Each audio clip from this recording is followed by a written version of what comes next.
All right, good afternoon.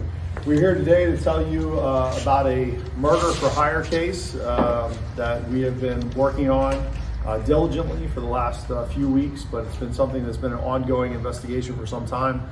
This actually starts back in 2021, and we go ahead and roll with the first slide here. This is Andrew Mustapik. He was arrested last night on 2 counts of criminal solicitation. He has a $7 million bond attached to those 2 charges.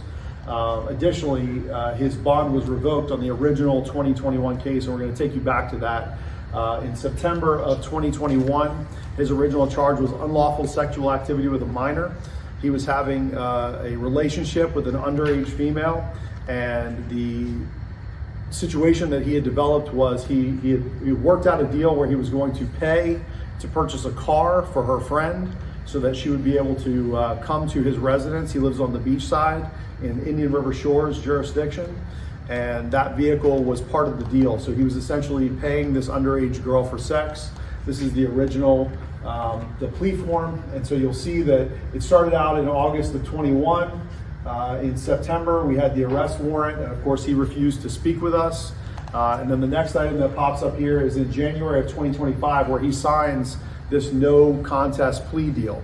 Now the deal that they agreed to was that he was going to get 1 year of prison time and 10 years of sex offender probation.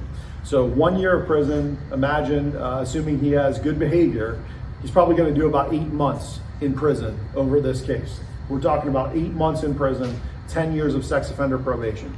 On to the next slide.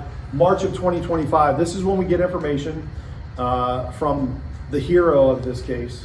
A family member comes forward and says he's trying to hire someone to kill the victim in this case, that he wants to pay someone to kill this victim.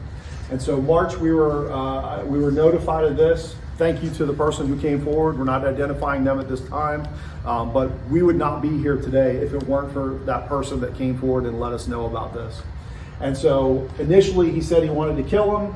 He then changed his mind and said, well, I just want him to not testify. $20,000 in cash was provided, which we now have in our custody. Short time later, we introduced an undercover deputy. We brought in somebody from out of town to work this case. And in May of 2025, he met with our undercover deputy. He provides another $20,000 to our deputy, which again, we have that money. We're going to seize that money. That's going to be part of this case. It's also going to be ours at the end of this. And ultimately he says, well, if the victim says that she's not going to, or she doesn't want to comply and not testify in the case, then I'll give you another $50,000 to kill her. That's what he says he's going to do. So